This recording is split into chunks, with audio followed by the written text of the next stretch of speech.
So pretty much the last thing I need to do with this heater, where that motor housing sticks through the kind of bulkhead or firewall or whatever you want to call it, comes through there. I need to kind of just open these up a little bit, just to allow a bit more airflow in and out of that unit.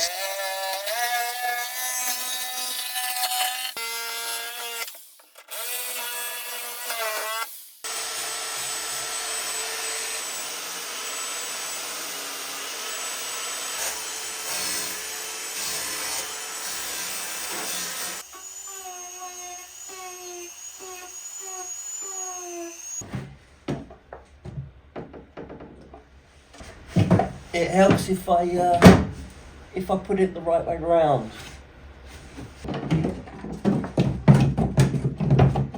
So before I go ahead and bolt that down, there's just one other little job I want to do to that, and that's to add some foam on the inside of the box.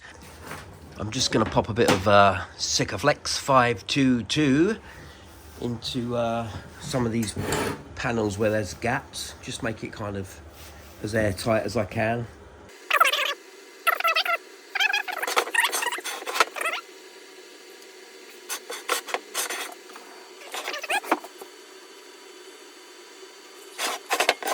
So let me show you this. I'm so delighted. Just chipped my wing in 2 places. I had a handle in the vise and it came off and bounced across the wing. So yeah, absolutely delighted about that. But still, I'm going to be strong. Life must go on. And what I'm going to do, I'm going to put them wings up in the attic or the loft now so they're safe. I knew I should have done it. I was just like being lazy. I'm such an idiot. So I do use quite a lot of different foams at work, but the 2 that I mainly use are these. This is a closed cell foam called LD24, and that means when it's closed cell, it means that I could pour water through that and it wouldn't come out the other side. It would just come off the top. And if I put my mouth up to it, I couldn't breathe through it. Whereas this is an open cell foam, and I pour water through that and it will come out the other side, and I can breathe through it. So I don't really want it breathable. I don't want any air to get into that area. So this represents the bulkhead area here.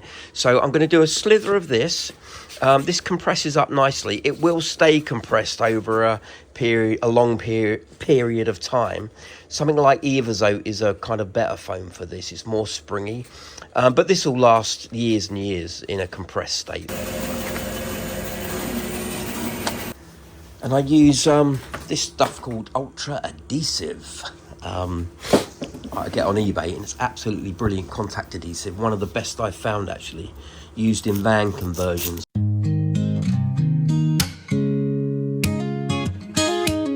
Gray sky horizons cover the country once again. Dark clouds smother the sun, and oh, my weary brain gotta have an upbeat vibe to push on through these seasons. Think on positive thoughts. Let's make a list of reasons you're overwhelmed with the big old build ahead. Then make a list before you go to bed.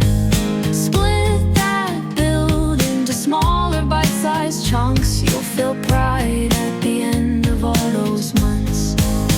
Get up early, get that coffee on the burner.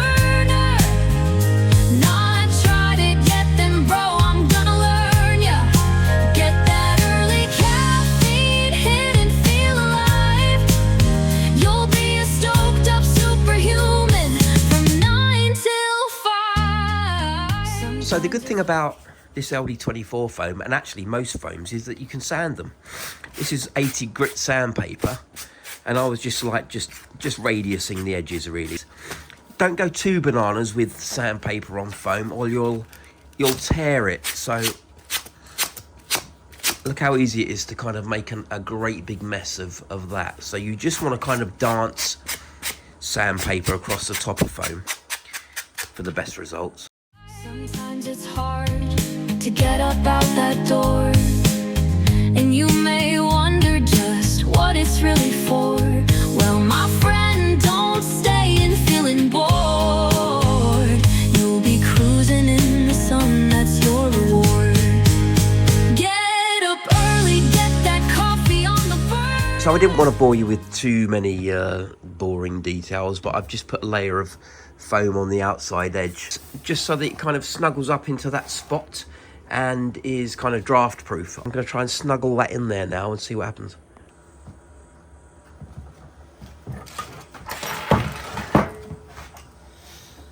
So I've just dropped a bit of black paint in there to cover up the white silicone sealant. I should have gone and got black really, but I was a bit lazy, trying to save money. It's only a tenner, I should have just gone and done it. Anyway, it is what it is. So that's it, almost done. I just tried it on the car and it needs a little bit more foam on there to take up a little bit of a gap. And then I think what I'm going to do is cut a couple of slithers to go down here to kind of make it all look uniform, and then it can go on the car. Let me flash up on screen something that I think I'm going to be using instead of Jubilee clips. Now, I've already got loads of Jubilee clips on the car, you know, on the coolant hoses, running front to back, and the tubes, etc., etc. I'm thinking of using heavy-duty band clamps, you know, like you get on normal cars.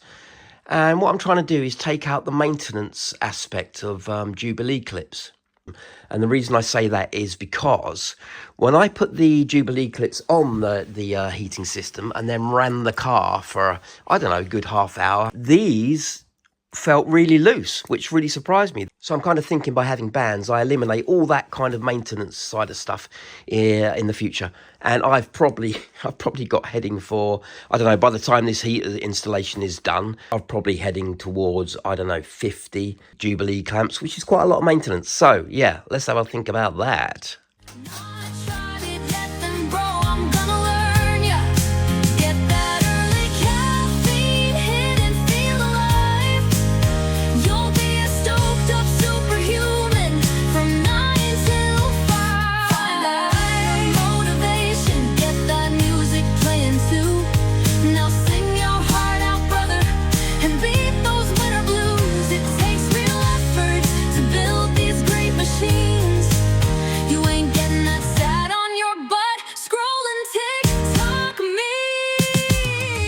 So that's good.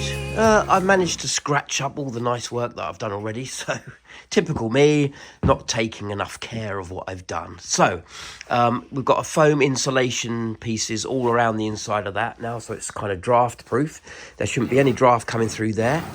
Got foam all the way around the outside of the frame. But all in all, I think that's going to be all right. Let's get that on the car and see how it looks, eh?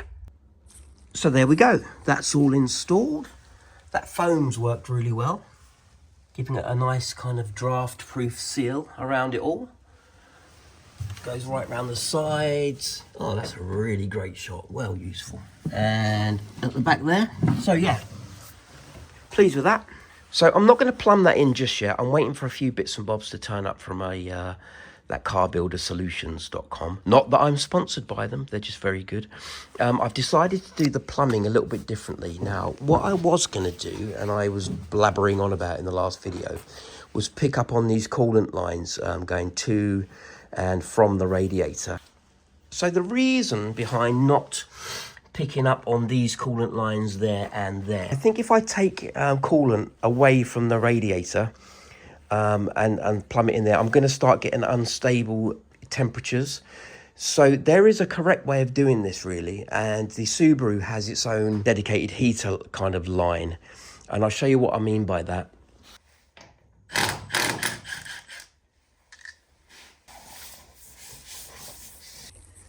Okay, wheel is off. Let me explain what I've been waffling on about. This is the heater, dedicated heater inlet and outlet. Now, if you're not running heating inside the car when you do a conversion, then you just simply loop that off. Now, if you don't loop that and you were to block that off, you would overheat your engine. And any Subaru guys who are watching this and I've got the wrong info, then please pull me up on it. Yeah, so what happens is the engine, when it gets warm, it heats up this circuit first, so that basically you've got a nice hot blower before the thermostat opens, and then starts running through the radiator.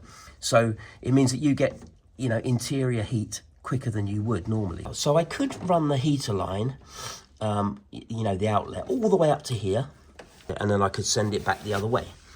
But because I've got a lever here which can in effect block the flow because I want to draw in cool air, then I will need some sort of diversion valve in the circuit. And what that means is when that's blocked, coolant can still circulate round that system, as it were.